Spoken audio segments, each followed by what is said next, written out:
You are watching the New American Media.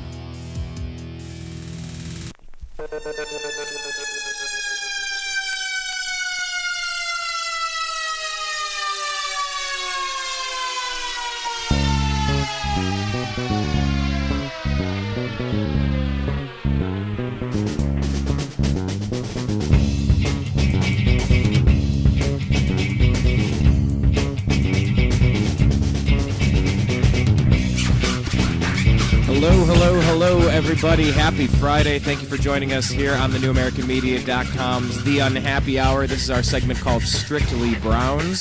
This is something we do once a week now with Brandon Odell, and I am your host, Brian Engelman. Thank you for joining us. We are a couple of frustrated Cleveland Browns football fans who get together and shoot the conversation and talk about, well, when we're finally going to make the playoffs again, when we're going to be a consistent winning team, and if we're any closer this year than we were the year before. I want to thank our sponsor for this segment, Three Black Cats. Take a look at the website. Herbal, homemade, organic body products. 3blackcats.storenvy.com. That's the number 3blackcats.storenvy.com. Brandon Odell, how are you doing today, sir? Doing okay. Certainly have some big events that are on the horizon right now. So got a lot of different things kind of floating around in my head, but certainly, hopefully, looking forward to the annual Great Lakes Classic. Never before has a game that has meant so little meant so much. I could see the T-shirts for that. I think we should make some T-shirts for the Great Lakes Classic. How does that go again? Never has a game that meant so little meant so much. All right. Yeah. So that's definitely something to kind of keep in mind a little bit there. But doing well. How about yourself? No, I'm living the dream as well. Obviously, you're not talking about being excited about the preseason game, although you are. Get a chance to see the troops, see if they're doing any better. You're an expectant father. You are getting ready to welcome your first child onto this earth. So we wish you and your family the best of luck. And maybe next week we'll know the name of your child. So best of luck. I will certainly hope so, yes. And Brianna is an acceptable name. I've already told you this in the past. Brianna would be fine. Well, it's a little skanky, but okay. All right. Well, speaking of a little skanky, something doesn't feel right. Something seems a little strange and off in Cleveland lately. You have a couple of problems coming out of the camp, and you never like to see that. Obviously Ryan Matthews, the running back of the Chargers, got injured yesterday, broke his collarbone, and it's like you always hate to see things happen in the preseason. But this is prior to the preseason. We got some problems. Let's start things off with Trent Richardson. He is the number 3 overall pick for the Cleveland Browns last year, the running back from Alabama, and he's run into some issues. You want to talk about those? Well, basically what he had injured his knee. I believe that the injury first became public before last year's national championship game, which Alabama won in beating LSU. I believe I think he still played in that game.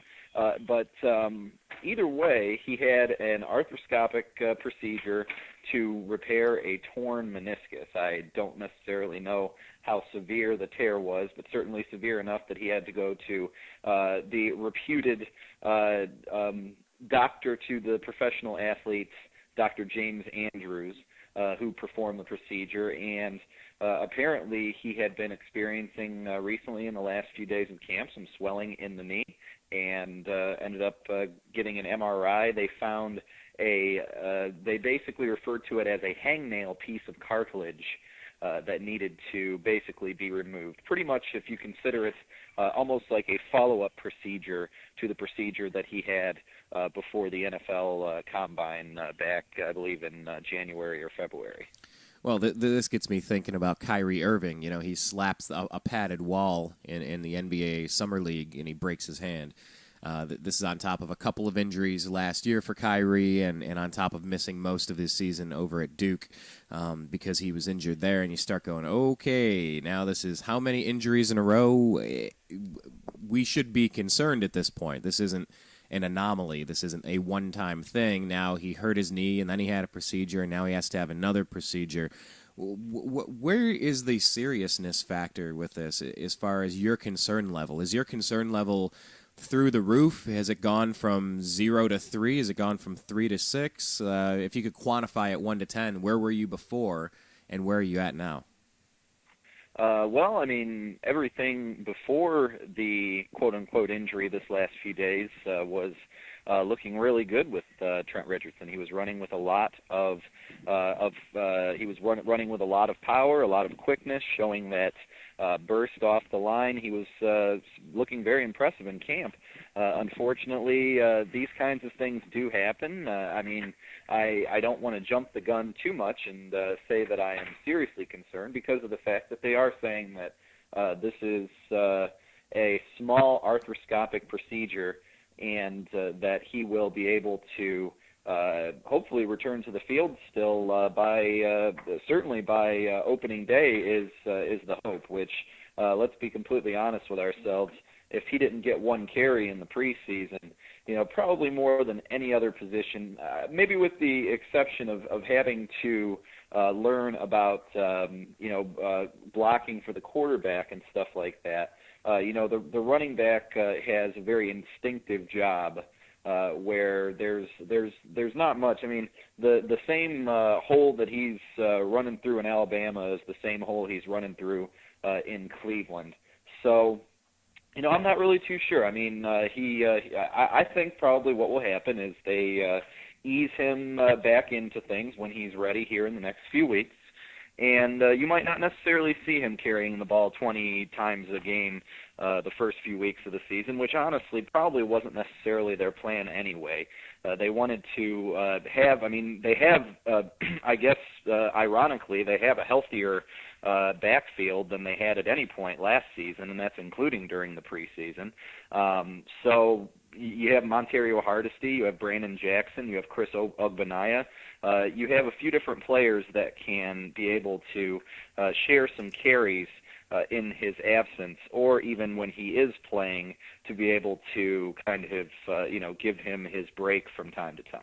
Now, how, there's a couple questions I had there. Two of them being, number one, what do you expect to see out of Montario Hardesty? Because he was a pretty high draft pick. He also had injury plague following him for a while out of Tennessee. He was drafted, I believe, in the second round a couple of years ago, and they're saying he's looking really good in camp. He's lost some weight. That's the first question. And the second question would be regarding Brandon Weeden.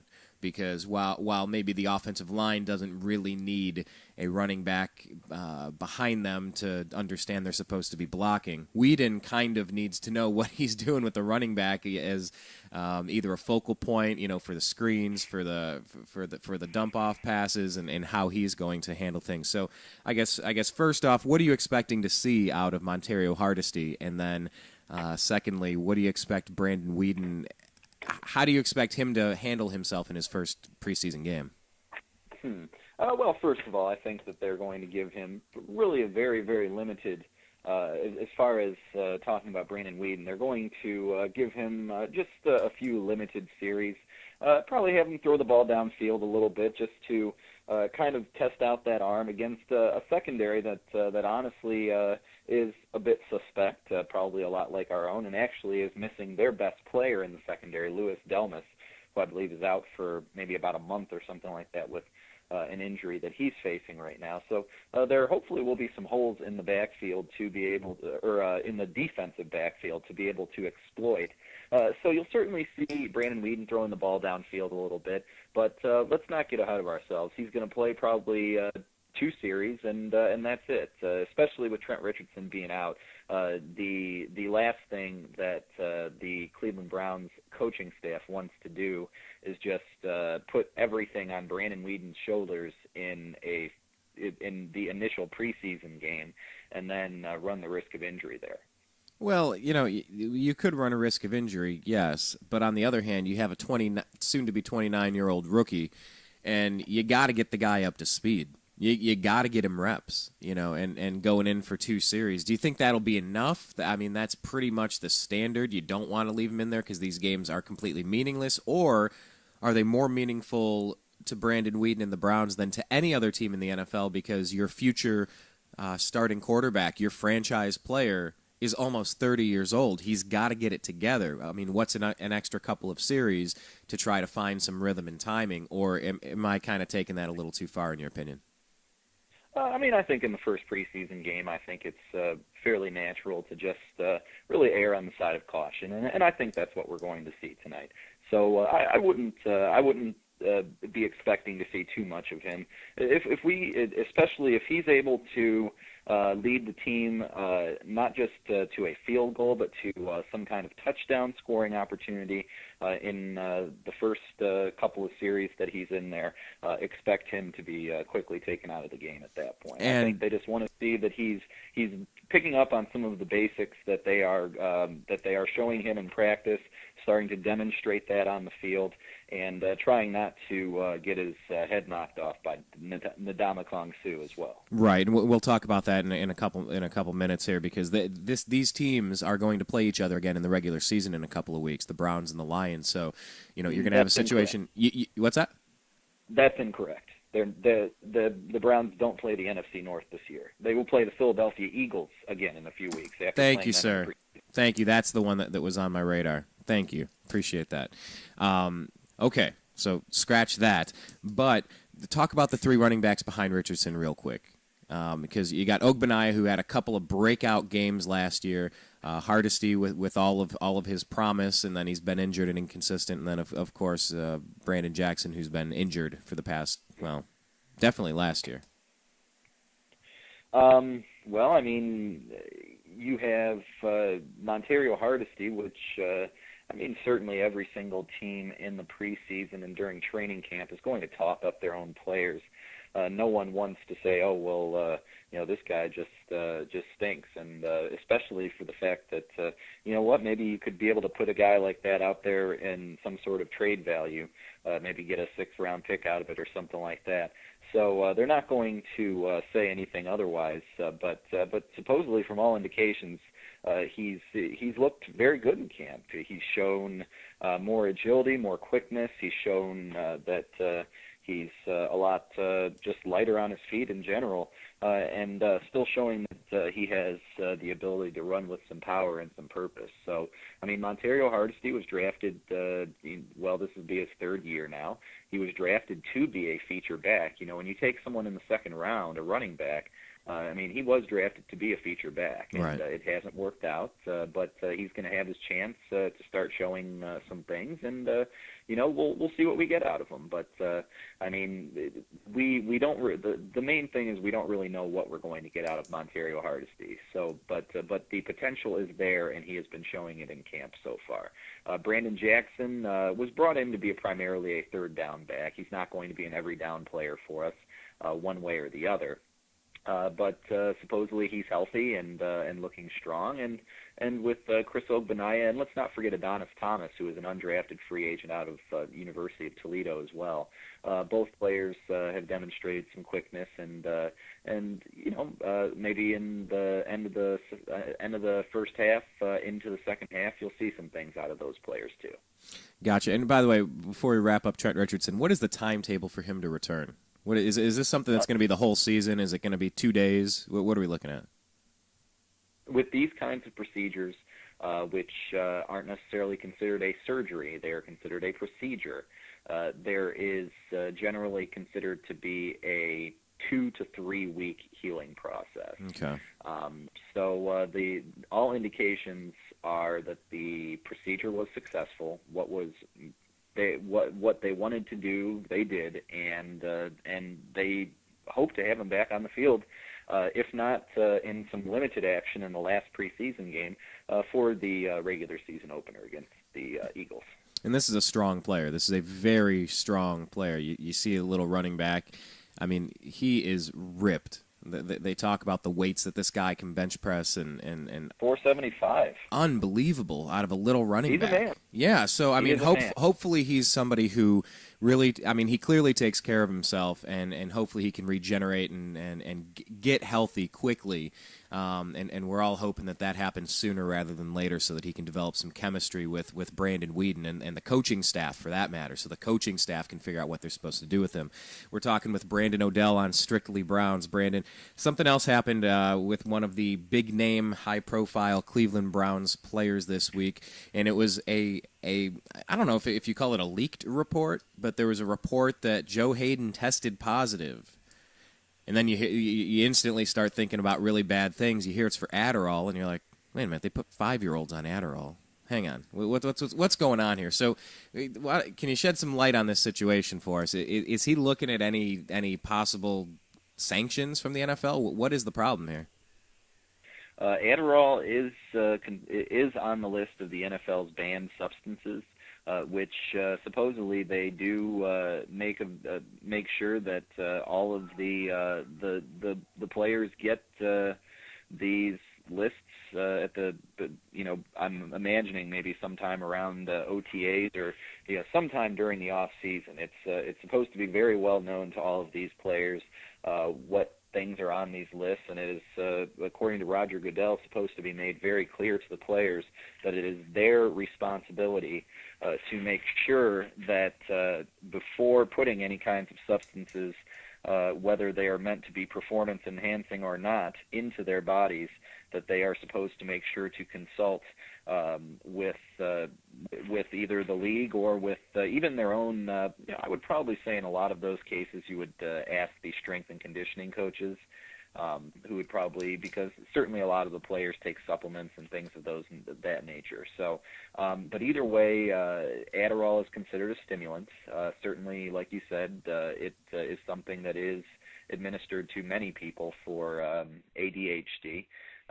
But at the same time, too, it is also a substance that can be abused and can, I guess, create a cocaine-like high. And there is certainly no indication that anything like that was going on with Joe Haden. Basically, all we know is that he tested positive, or at least, like you said, a leak came out saying that he tested positive.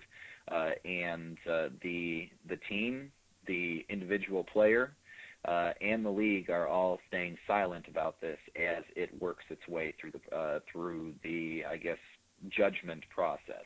Supposedly, what will end up happening is the initial sample that he gave when he had to take his urine test. They will test that sample again to see if the Adderall appears again, and if it does, then he's looking at a 4-game suspension, beginning, I guess, immediately at the beginning of the regular season. Wow. So the Cleveland Browns, with all this rebuilding and all of the positive emotions going into this season, could be looking at a season starting out without Phil Taylor, defensive lineman with an injury, without Joe Haden because of Adderall, of all things, without Trent Richardson. Maybe he makes it back, maybe he doesn't with his knee thing by the first game. Chris Gocong on defense as well. Oh man, tell me about the Gocong problem too, because and Scott Fujita as well, who's going to be suspended. We knew about Fujita. Talk about Fujita first, to just update people what happened with Fujita, how that played out, and how long he's gone, and then let's talk about Gocong, because you're right, that's something that came out, and that hurts, especially being depleted with Fujita out. Well, basically, Fujita was part of the Bountygate scandal that was going on with the New Orleans Saints, although he has played for the Browns, this going into his 3rd season with the Browns. But all of this goes back to the 2009 season, his last season with the Saints. And basically, he was implicated as being one of the players that had a key role in collecting these bounties or in instituting these bounties onto players. So, but all of those players are currently are trying to appeal this, and nothing has come out for certain. But basically, all indications are that he will be out for the first 3 games of the year. And Fujita, he's also a very outspoken player rep. He's one of the voices, one of the lead opposition voices. He's very articulate. He's a very sharp character. Every time I've seen him, he seems very intelligent. and he's obviously having to battle Roger Goodell, the commissioner of the NFL, in public.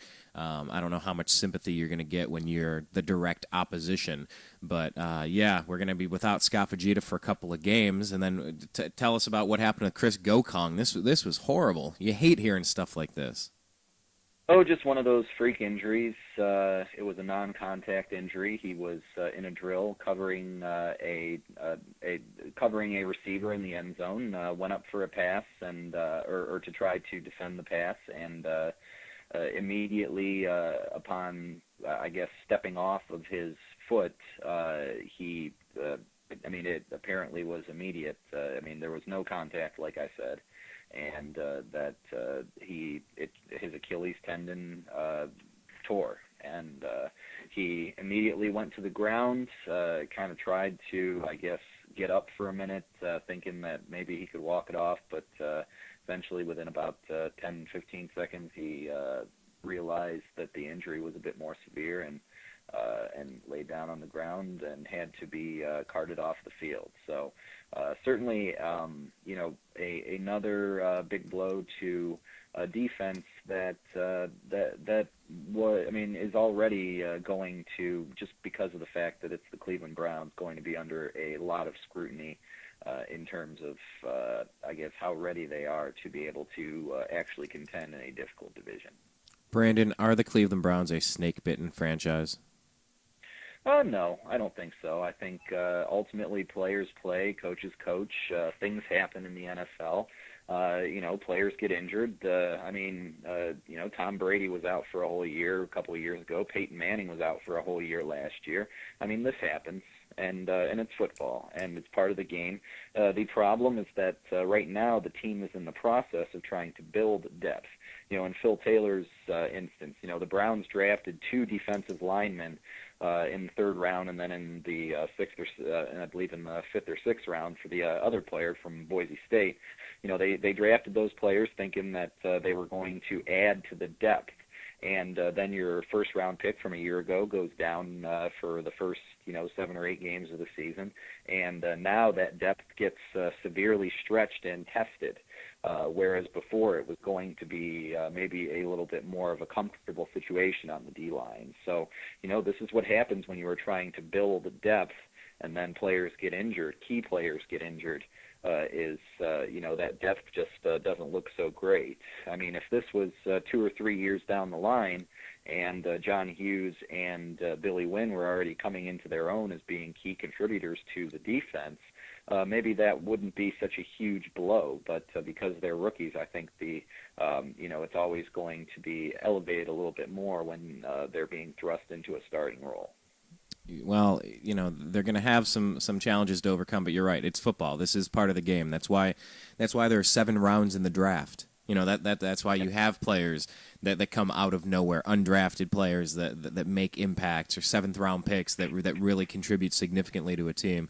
And you're looking at a team, 2 teams that are going to be playing tonight that have spent a lot of time over the past few years really putting a lot of hope into the draft helping them. When we're talking about the Detroit Lions and the Cleveland Browns, who are going to battle again tonight. What are some positional matchups there? What should we keep our eye on for the first preseason game of the year? I think number one, keeping an eye on what's going on up front. The offensive line of the Cleveland Browns is considered to be the strength of the team right now, and the defensive line of the Detroit Lions is considered to be the strength of their team. So watching those guys go head-to-head and really bang some helmets and stuff, that's going to be probably the number one thing that people want to pay attention to. Are those young guards going to be able to protect Brandon Weeden from that tough, bullish inside rush that you get from Sue, Nick Fairley? One good thing is I believe the Detroit Lions star defensive end, Cliff Adderal, I'm not sure if he will actually see the field. I think that they've just finally kind of wrapped up some contract issues with him. If he sees the field, it will be in very, very limited action. So that's a little bit of a break where you don't get their number one sack guy coming at Brandon Weeden like he would have been otherwise. So I would say that that's the number one thing to look at. One thing, just going back to the linebackers briefly, just keep in mind the fact that Dick Duran, the Browns defensive coordinator, is someone who has been in the league for a long time. This isn't the first time he's had to face anything like this. And he's also very well respected around the league as a defensive mind. And just keep in mind that every year teams release players because of just whatever roster cuts are going to happen by the end of the training camps. And, Dick Duran has coached a lot of linebackers in his day. And so don't be surprised if one of those former Dick Duran coached linebackers, maybe a guy that gets cut from, say, the Bears or the Bills or the Eagles, ends up showing up on the Browns, on the Browns roster for the first week of the season. Well, it's a position that's going to need some assistance, especially after that Gocong injury. That's just horrible. It reminds me of when we brought in the center, LaCharles Bentley, in the offseason. Very first play, blows out his knee. It doesn't. But don't forget, we also brought in that same season Hank Fraley, and he was brought in off of the waiver wire from, or actually no, I think maybe we gave up like a 7th round pick or something like that for him.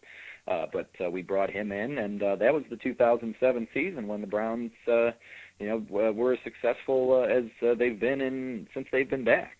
So, it doesn't have to be the end-all, be-all. It's just a matter of whether, A, other people on the team are going to be able to pick up the slack, or B, like I said, you kind of keep an eye out and see if any players that, maybe have a year, maybe 2 years left in the tank, might be able to come in and even possibly give you some starters quality minutes. Gotcha. Brandon, this is strictly Browns, but to expand it out to the NFL, final question, I suppose. We'll let you get going here. We know you got a lot on your plate today. Is there any other intriguing storyline that you've been following across the NFL, whether it's Peyton Manning making his debut last night or Vic hurting his thumb, or, is there anything else that you're paying a lot of attention to? Any of the rookies, any of the matchups? Anything else across the NFL that has popped on your radar that you've been paying a little bit more attention to lately? Well, I think probably similar to what the Browns are going through, there are a lot of other teams that are dealing with injury issues, and that's always something interesting to see, just how healthy teams are able to keep themselves through the preseason. Case in point, last night on his first carry, Ryan Matthews, who was a first-round pick of the San Diego Chargers. I believe this is his 3rd year now as a running back. On the first carry out of the backfield, broke his collarbone. Is going to be out at least 4 weeks, probably upwards of 6 to 7 weeks. Yeah. And this is a player who has been was injured continuously in his rookie year. Last year definitely was injured a little bit as well, but still managed to run for over 1,000 yards, I believe 6 scores. Was really being pegged by a lot of fantasy pundits as being a running back to watch that really possibly could break into being a top 10 back in the NFL. So now it's a big setback for him. Like you talked about, Michael Vick possibly looking at a little finger injury. It seems like he's going to be fine as far as that goes. So basically just kind of seeing if players are able to stay healthy. I hate to see things where you get these Pro Bowl caliber players that end up going down for the entire season in the preseason like that. Nobody likes that. No, you know what? It's certainly good to know that we have a better chance of beating the Ravens because Terrell Suggs is basically out for the season, but it doesn't really necessarily mean that I like it. I want to see good players play the game. I don't want to see backups play the game.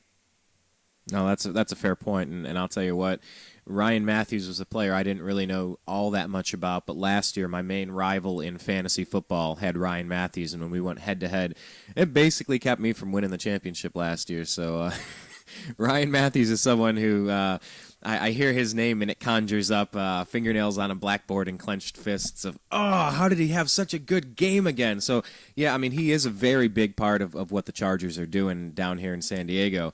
And, yeah, it's a huge loss. I hate to see injuries like that, whether it's on the Browns or other teams. You just want to see people have a chance, you know, and injuries are part of it. You want to see the best players out there on any team, you know. Right. Well, I'll tell you what. I think that's all we're going to have time for today. We know I wish you luck. I don't know if you're going to become a father today or if it'll be tomorrow or if it's sometime in the next week. But whenever that occurs, definitely we'll talk about it again next week on Strictly Browns. And I'm excited for you. I'm really happy. I guess it wouldn't necessarily be Strictly Browns if we talked about that next week, then would it? Join us next week on Strictly Babies. You think we'd have any viewers for that one? The new parenting media. Nice. All right. Well, Brandon, we'll let you go for now. Send my love to your missus for me. All right, buddy?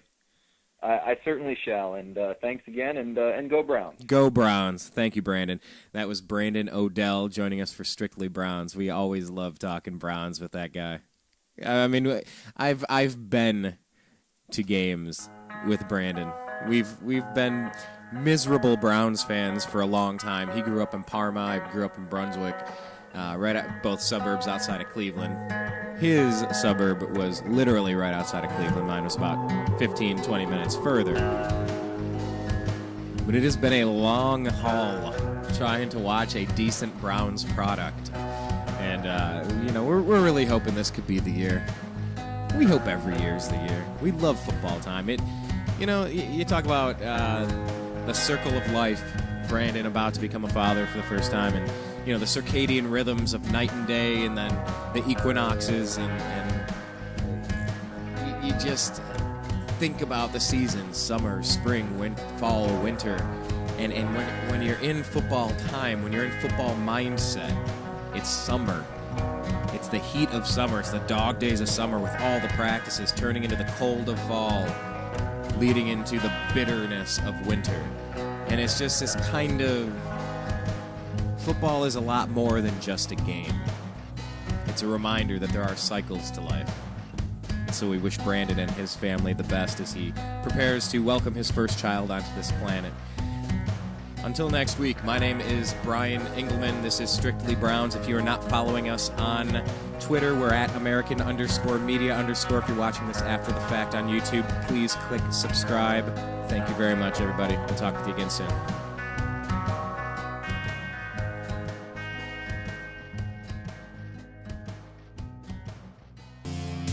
You are watching the New American Media.